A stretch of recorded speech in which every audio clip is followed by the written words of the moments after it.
Fisika, gampang, asik, dan menyenangkan.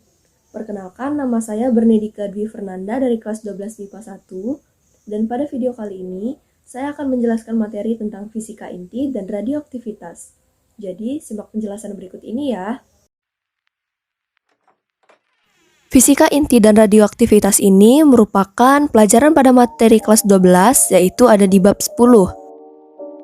Di sini saya sudah menyajikan sebuah peta konsep di mana ada terdapat 3 materi besar, yaitu yang pertama adalah inti atom, yang kedua radioaktivitas, dan yang terakhir adalah reaksi inti.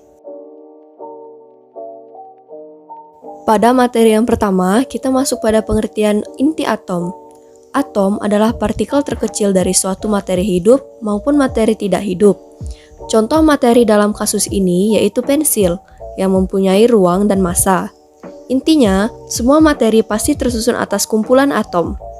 Inti atom tersusun atas proton dan neutron yang jaraknya saling berdekatan. Proton adalah partikel penyusun yang bermuatan listrik positif, sedangkan neutron adalah partikel yang tidak bermuatan atau netral. Berikut adalah gambar dari struktur atom serta cara penulisan lambang atom. X mewakili nama unsur atom, Z adalah nomor atom, di mana menyatakan jumlah elektron dan jumlah proton. A adalah nomor massa, menyatakan jumlah proton dan neutron. N adalah A dikurang Z, disebut juga dengan jumlah neutron dalam inti. Dalam inti atom, ada beberapa istilah yang perlu kita ketahui. Di antaranya, yang pertama yaitu isotop. Inti-inti yang memiliki nomor atom sama. Kedua adalah isoton, yaitu inti-inti yang memiliki jumlah neutron sama, nomor massa sama. Yang ketiga yaitu isobar, yaitu inti-inti yang memiliki nomor massa yang sama. Mungkin untuk mendalami materinya, teman-teman bisa membuka buku pelajaran kimia kelas 10, yaitu tentang materi struktur atom dan konfigurasi elektron. B. Defek massa dan energi ikat inti. Fisikawan meyakini ada energi besar yang mampu mengikat nukleon dalam inti sehingga mampu menahan gaya tolak elektrostatik. Energi besar yang mengikat nukleon itu dinamakan energi ikat inti. Dari mana ya energi itu berasal? Ternyata ada perbedaan jumlah massa inti dibanding dengan jumlah keseluruhan massa nukleon. Perbedaan massa itu disebut sebagai massa yang hilang atau defek massa. Rumus defek massa adalah sebagai berikut. Delta M sama dengan ZMP tambah A dikurang Z Mn dikurang M inti. Dengan delta M yaitu massa yang hilang atau defek massa. Z merupakan jumlah proton, MP merupakan massa proton, A dikurang Z adalah jumlah neutron, dan M inti adalah massa inti. Untuk rumus ikat inti, yaitu E sama dengan delta M dikali C kuadrat dengan konversi satuan energi dalam unit skala inti atau mega elektron volt dari satuan metrik joule.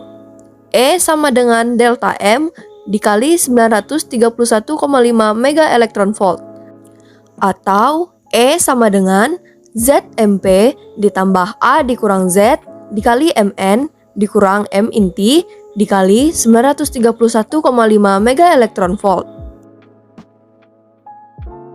Kita masuk pada materi besar yang kedua, yaitu radioaktivitas. Pengertian dari radioaktivitas adalah pemancaran sinar radioaktif secara spontan oleh inti-inti atau inti induk tidak stabil, menjadi inti-inti yang lebih stabil atau inti anak. Zat-zat radioaktif yang terdapat di alam antara lain uranium, polonium, dan radium. Beberapa unsur lain memiliki isotop yang bersifat radioaktif. Unsur-unsur tersebut disebut radioisotop.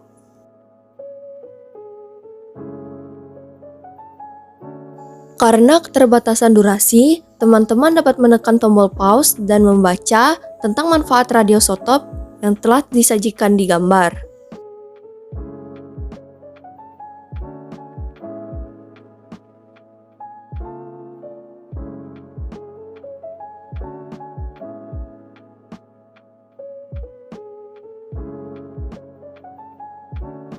Aktivitas radiasi. merupakan kegiatan peluruhan dengan melepas partikel radiasi memiliki ukuran seberapa banyak partikel itu meluruh. Aktivitas radiasi dapat dinyatakan dengan rumus, yaitu A sama dengan lambda dikali N. Aktivitas radiosotop atau isotop radioaktif tidak bersifat tetap dan akan makin melemah selama proses mencapai kestabilan. Melemahnya aktivitas dilukiskan dengan grafik di bawah ini. Kita masuk ke materi yang keempat, yaitu waktu paruh. Karena aktivitas radiasi makin melemah seperti ilustrasi grafik, maka pada suatu kondisi tertentu akan mencapai nilai setengahnya. Waktu yang diperlukan untuk mencapai nilai setengah disebut sebagai waktu paruh atau half time. Jika dirumuskan, maka waktu paruh dinyatakan dengan rumus T sama dengan 0,693 per lambda. Selanjutnya, grafik melemah, aktivitas juga dapat menunjukkan waktu paruh melalui analisis data yang ditampilkan, seperti grafik di samping. Dengan demikian, dapat dirumuskan bahwa A per A0 sama dengan setengah T per T, sama dengan setengah dari N. Materi selanjutnya adalah daya tembus.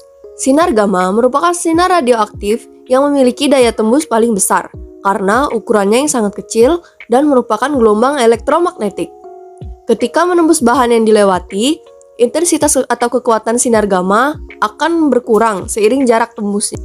Tebal yang ditembus untuk mencapai nilai tengah disebut sebagai half value layer atau HVL. Jika dirumuskan, maka waktu paruh dinyatakan dengan rumus sebagai berikut.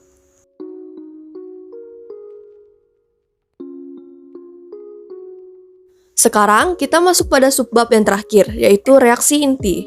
Pengertian dari reaksi inti adalah proses perubahan yang terjadi di inti atom. Karena reaksi ini, inti atom dapat memancarkan zat radioaktif sehingga terbentuk inti atom baru. Perubahan itu karena peristiwa peluruhan, penggabungan, atau pecah akibat benturan.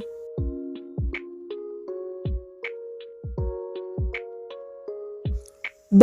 Reaksi peluruhan. Reaksi peluruhan menggambarkan berubahnya inti atom menjadi inti atom baru dengan memancarkan partikel radiasi.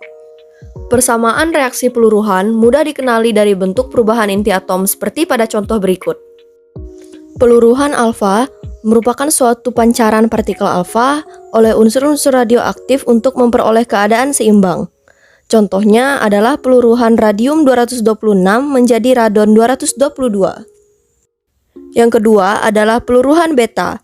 Peluruhan beta merupakan suatu peluruhan radioaktif yang memancarkan partikel beta, baik elektron maupun positron. Contohnya adalah di peluruhan neutron. Yang ketiga adalah peluruhan beta positif. Peluruhan beta positif akan terjadi bila mana massa inti induk lebih besar daripada massa inti anak. Yang ketiga adalah peluruhan gamma. Peluruhan gamma adalah suatu inti atom yang berada dalam keadaan terekstasi dapat kembali ke keadaan dasar yang lebih stabil dengan memancarkan sinar gamma. Materi selanjutnya adalah reaksi fisi. Reaksi fisi yaitu reaksi pembelahan inti atom berat menjadi dua inti atom lain yang lebih ringan dengan disertai timbulnya energi yang sangat besar. Untuk membelah inti atom biasanya digunakan peluru neutron. Dan berikut adalah contoh dari reaksi fisi. Kemudian ada reaksi fusi.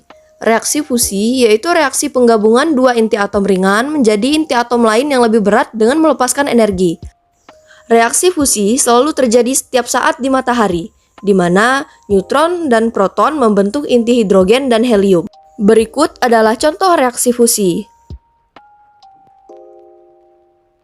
Materi yang terakhir adalah reaksi energi. Reaksi nuklir, peluruhan, fisi, dan fusi selalu menyertakan energi. Energi reaksi dihitung dengan kesetaraan perubahan massa antara massa semula dengan massa sesudah kejadian. Jika ada selisih positif, maka reaksi menghasilkan energi, sedangkan selisihnya negatif, maka reaksi nuklir memerlukan energi. Sekian materi tentang fisika inti dan radioaktivitas yang dapat saya sampaikan. Mohon maaf apabila ada kesalahan. Terima kasih dan sampai jumpa di video selanjutnya.